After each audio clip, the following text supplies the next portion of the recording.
This is good news.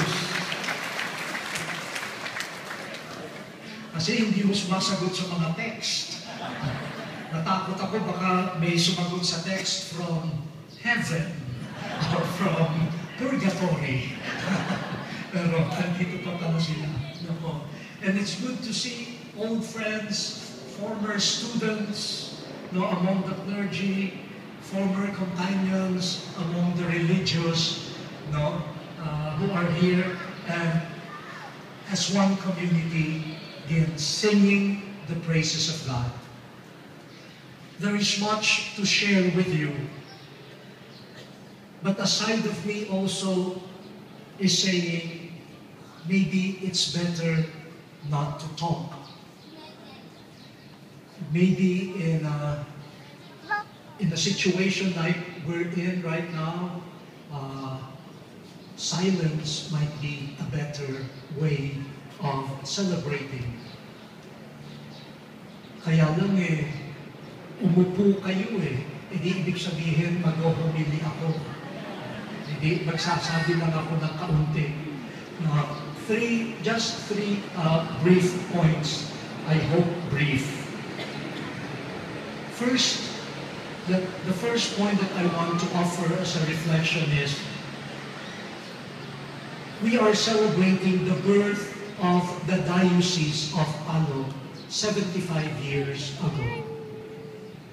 And according to Vatican II, specifically in its document on the bishops, the pastoral ministry of the bishops, a diocese is described as a people gathered by the Holy Spirit through the Word of God, the Eucharist, and the Episcopal ministry. Ang diocese ay bayan na inipon ng Espiritu Santo sa pamamagitan ng salita ng Diyos, ng Eucharistia, at ng paglilingkod, lalo na ng obispo. And that quotation, that teaching of Vatican II is almost word for word quoted in the opening prayer for today's Mass, begging the Lord that this particular church, by being gathered around its bishop in the power of the Holy Spirit and through the Word of God and the Spirit and the Eucharist, may be the presence of Christ in the world, especially in the locality where it is located. Ibig ko lamang pong ipaalaala na yun ang ating pinagdiriwang ngayon. At kahit po medyo nawala ang bubong, medyo ang dami pa rin mula airport papunta rito, akala ko lintol naman. Huwag kayong matakot. Hindi ho, talagang ano lang ito. Ayan, kasama. Baka tumayo kayong magtakbuhan. Hindi ho. Ano yung sinasabi ko? Nawala na tuloy. Bagamat, mula airport hanggang dito, hindi maitatago ang mga palatandaan ng pagdurusa, pighati, kawalan. In spite of the loss, we have to celebrate our being church. And maybe that is one thing that the only thing left for us. I know I am exaggerating, but maybe that is the only thing left for us to celebrate. That we are still gathered by the Holy Spirit. That the Word of God is still proclaimed in our midst. That the Eucharist still feeds us with the Word of God, with the body and blood of Christ, and with the Spirit that forms us as a body. And we still have our bishop, our clergy, our many lay people ministering. Buildings may collapse. Fields may be flattened. But the church will continue thriving. For as long as the Spirit calls us to be one people, and we proclaim and hear the Word of God, we celebrate the Eucharist and serve one another, we are church. Alam po ninyo, nung nangyari sa Bohol, sa Lindol, the day after the earthquake, there was a TV journalist who was in Bohol. Early morning, she called me. She called me up. Sabi niya, Bishop, nandito ako sa Bohol. Nasa harapan ko ang isang simbahan na nawasak. Sira yung simbahan. Kaunti na lang ang natira. Sabi niya, pero Bishop, sa labas ng simbahan, ang daming tao. Kumakanta, nagdarasal, magmimisa na po yung pare. Sabi niya, nasira yung building, pero matibay na matibay ang bayan ng Diyos. Hindi masisira ang ating pananampalataya. Sabi ko niya, sorry, Bishop, I had to call you very early, but I have to tell someone. Nakikita ko to. I suppose, hindi niya pwedeng sabihin yon sa broadcast sa TV. Pero pwede pa rin niyang i-broadcast sa mga nakakaunawa. Kaya po, may dahilan para tayo magdiwa. The second point po that I want to share is this.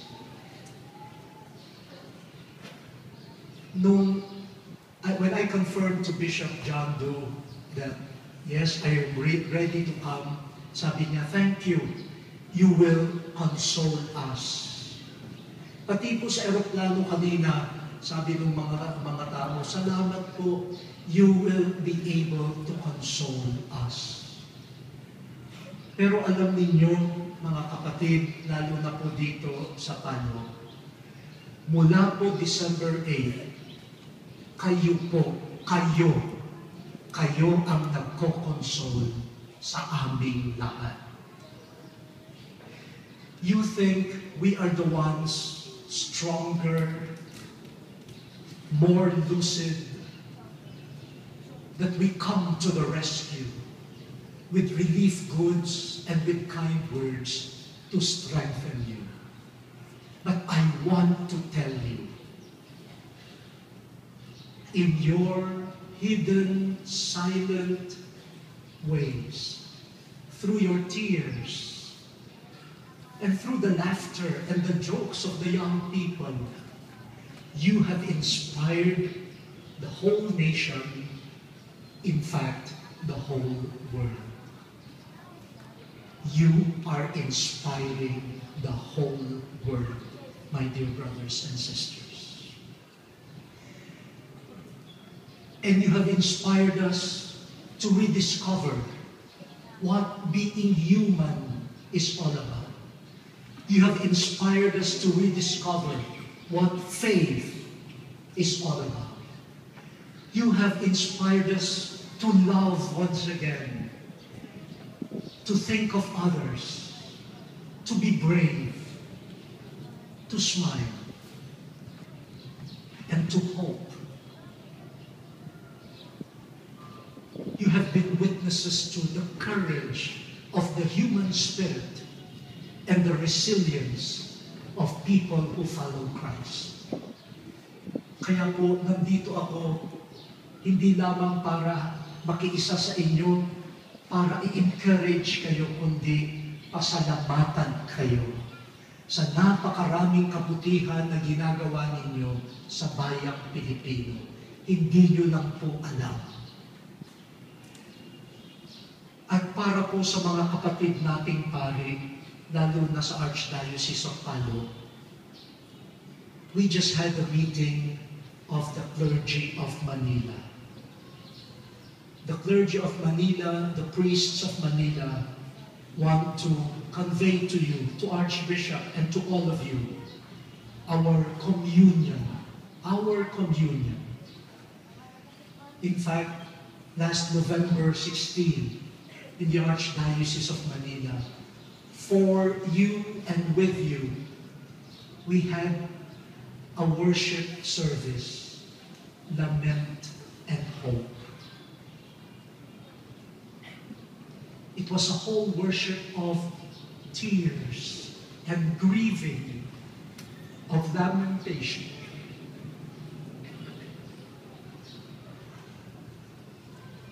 So many people came. So many people came. I was surprised at the response. And in that meeting that we had a few days ago, the priests of Manila want to tell you that if any one of you needs to take a break, to rest, feel free to come. Don't worry to leave your parishes.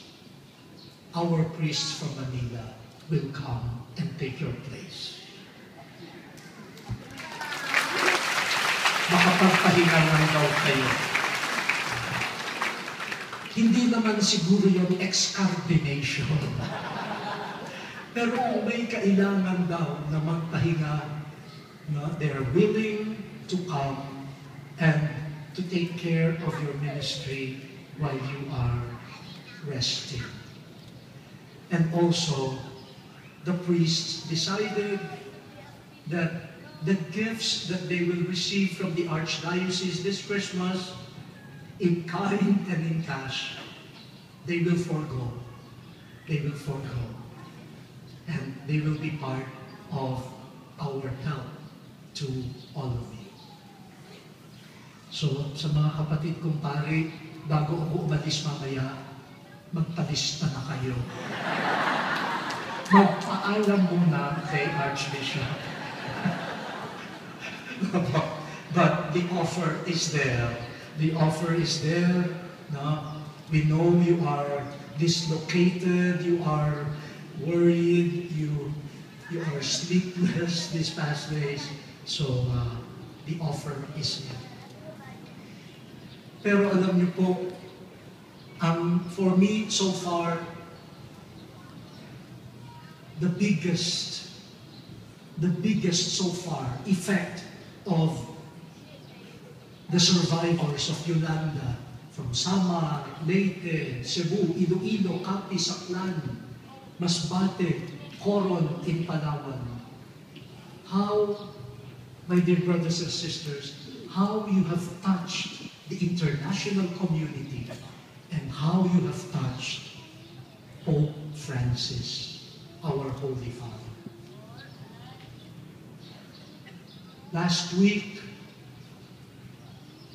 Thursday, a week exactly from today, last week,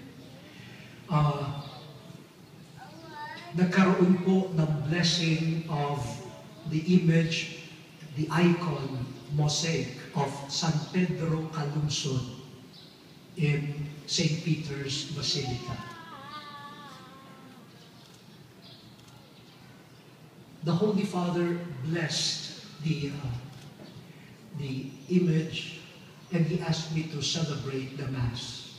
Alam po ninyo, napuno ang St. Peter's Basilica ng mga Pilipino. From Italy and from other parts of Europe, even from the States. Around 8,000 Filipinos filled St. Peter's Basilica. Alam naman po ng lahat na ang occasion ay yung blessing of the icon. Pero hindi pwedeng kalimutan ang nangyari sa Zamboanga, sa Lindol, at sa Yolanda. Kaya po, when I welcomed the Holy Father, I told him, San Pedro Calungsod comes from the region of the Philippines called the Visayas. A region rich in faith, rich in vocations, and in natural beauty. But these past months, it is the same region that has seen so much suffering, so much pain. But I assure the Holy Father and the Filipinos that in this region, we also see a lot of love, heroism, witness to faith and hope. And where there is love, God is there. At siguro nakita niyo yung litrato. The Holy Father just hugged me tightly. And I knew he was not embracing an individual person. Niyayakap niya ang lahat ng Pilipino. Buhay at yumao. And he said, the Filipino people is close to my heart. Kaya nga po last Sunday, Christ the King, the close of the Year of Faith, yung misa niya sa St. Peter's Square, Piazza, they took up a collection for the Philippines. And next Sunday, all the parishes in Italy, the first Sunday of Advent, all the collections in all the parishes in Italy will be dedicated to the Philippines.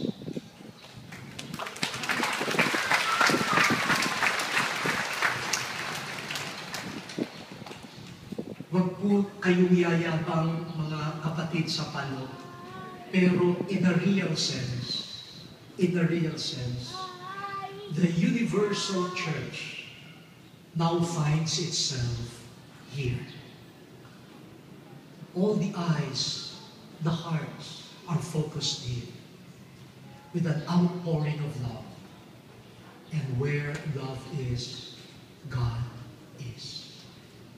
Kaya po, we are standing on holy ground.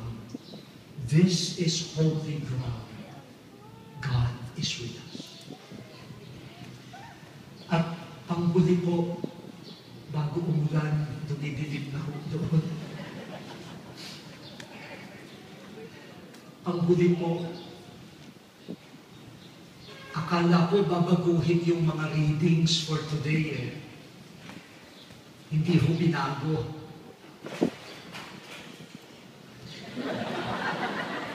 Dali lang.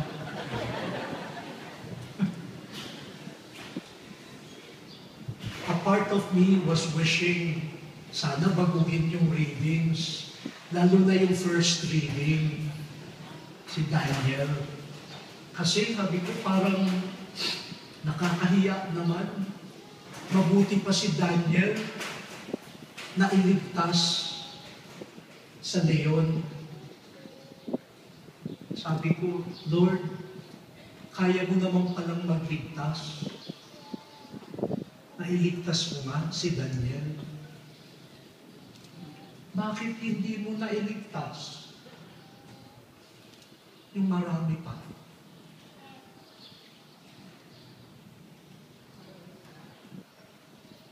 Bakit?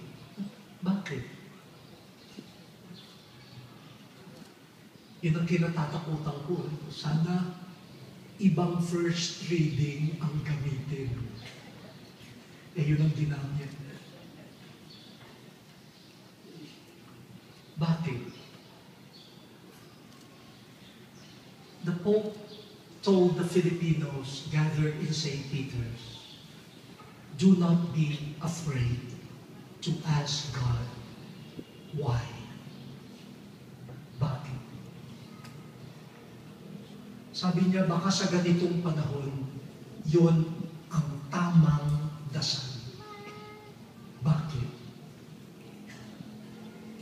Hindi ho ba si Jesus namatay?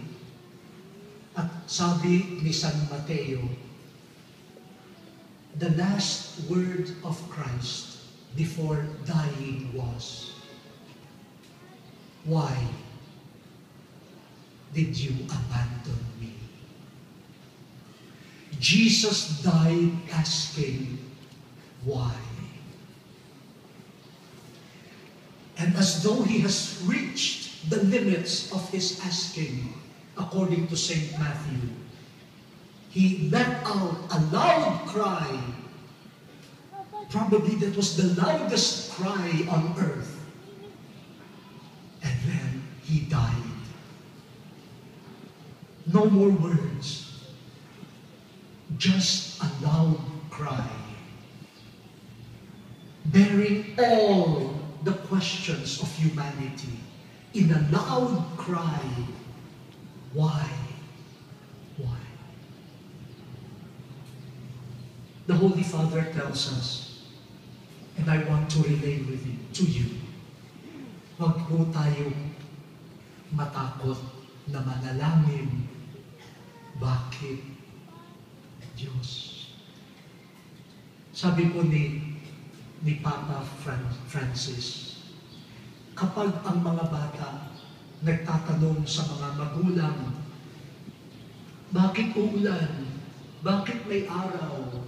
Bakit maputi na ang buhok mo? Bakit kalbo na si Lola? Sabi ni Pope, hindi naman naghihintay yung mga bata ng mga precise and accurate answers.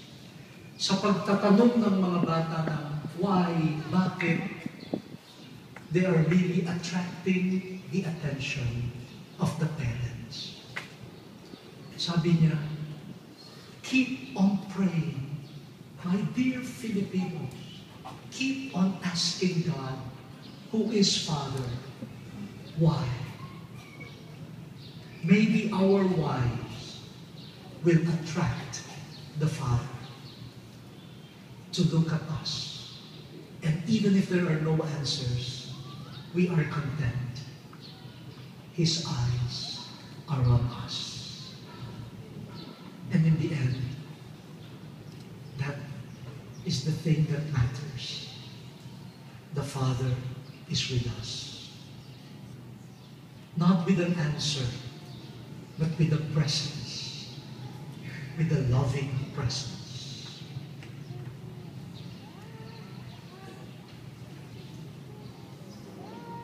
Tama na ho. Baka umiyak na ang langit.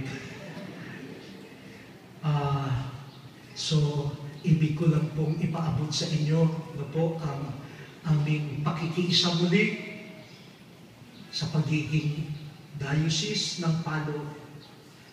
Nagpapasalamat po kami sa inyo kung kayo po ay napalakas ang loob ng ibang tao. Kayo po nagpapalakas ng loob sa amin.